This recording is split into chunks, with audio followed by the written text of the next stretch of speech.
Okay, thank you, Ruth, for having me once again. I want to appreciate NTA for demonstrating uncommon passion and supporting us in our quest to address this very delicate problem of Almajiri in Nigeria. I want to start by saying that there had been several attempts actually made right from Sardauna time to revitalize this age-long decade system of education, which is seriously lacking in pedagogy. All these attempts were actually unable to give the desired results.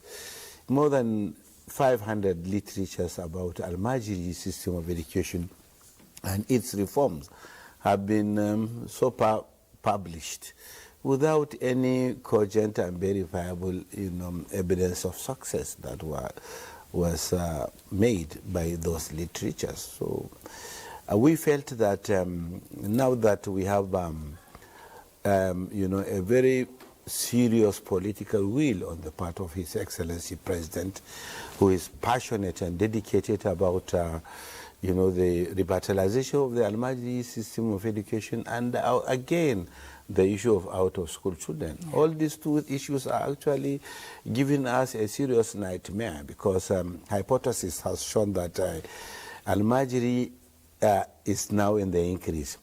And because it is a trans-border issue, other countries, also neighboring countries, are bringing lots of Almajiri into Nigeria for the sake of the Quranic memorization, as well, without any source of, any means of sustenance.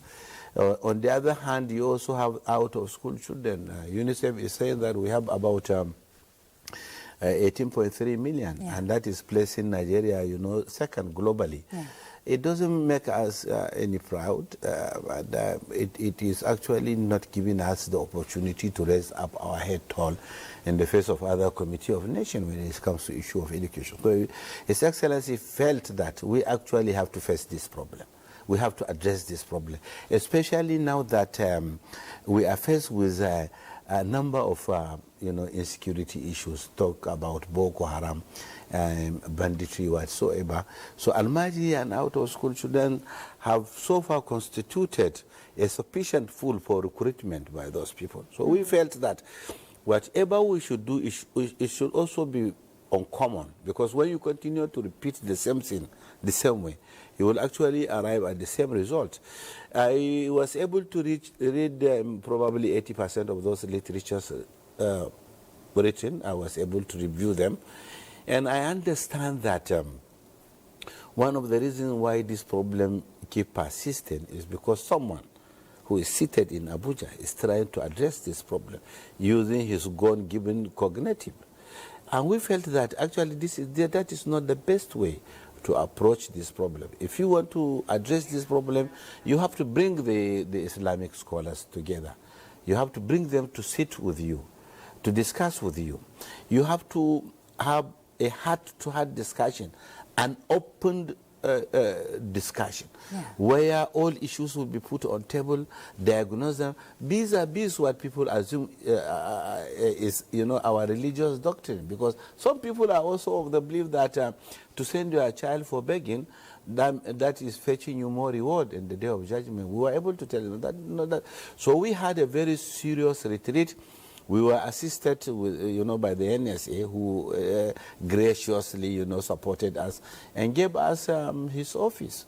And we had a serious encounter with a lot of Islamic scholars, and we came up with a strategy that has the capacity of addressing this problem. So we are now having a 10-year plan, which not only has the capacity of addressing this problem, but it will also serve as a guide for other neighboring countries should they want to address the problems of Almajiri and out-of-school children. It took us a lot of time, but actually we are there.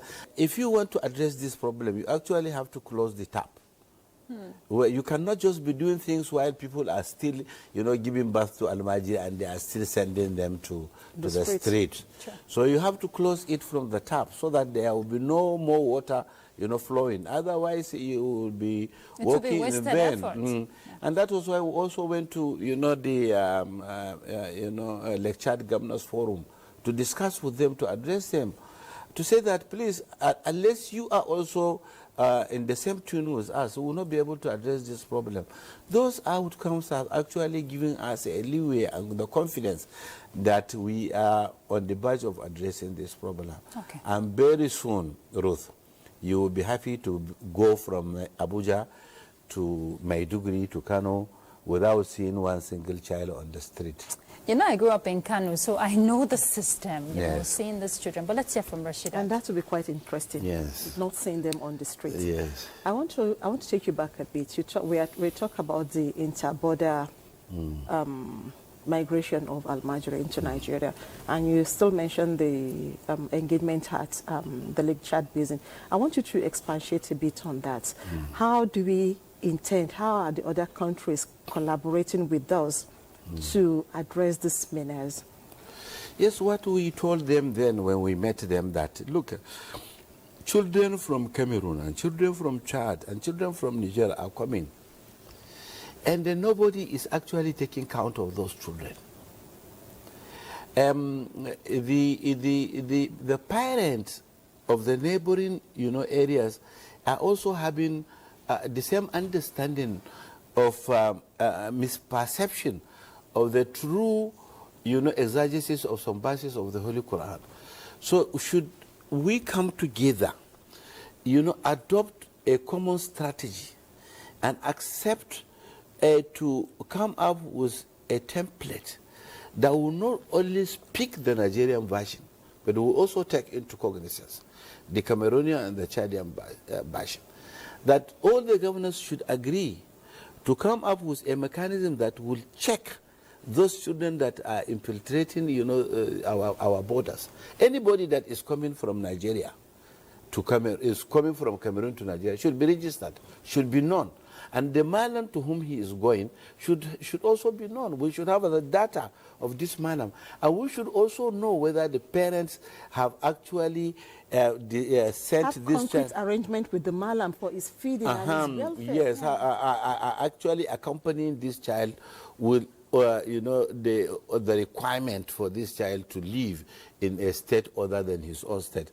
So if these mechanisms are put in place and then this trans-border crossing is checked, believe you me, this problem will be addressed.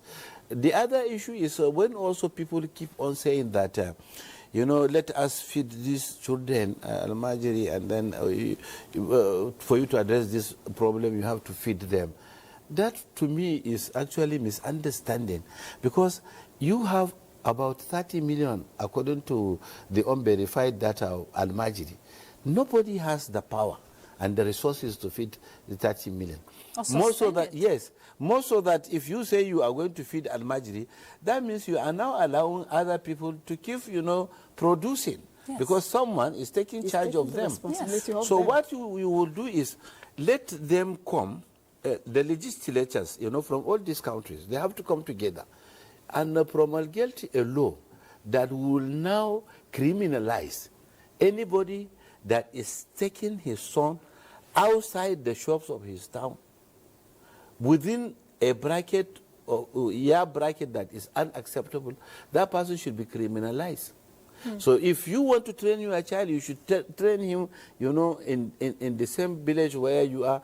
Or otherwise, when you are sending him outside, he should reach at least the age of 12, and he should have someone to whom he will be addressed to, not just madams who are packing, all this number of children without any means of sustenance. Okay.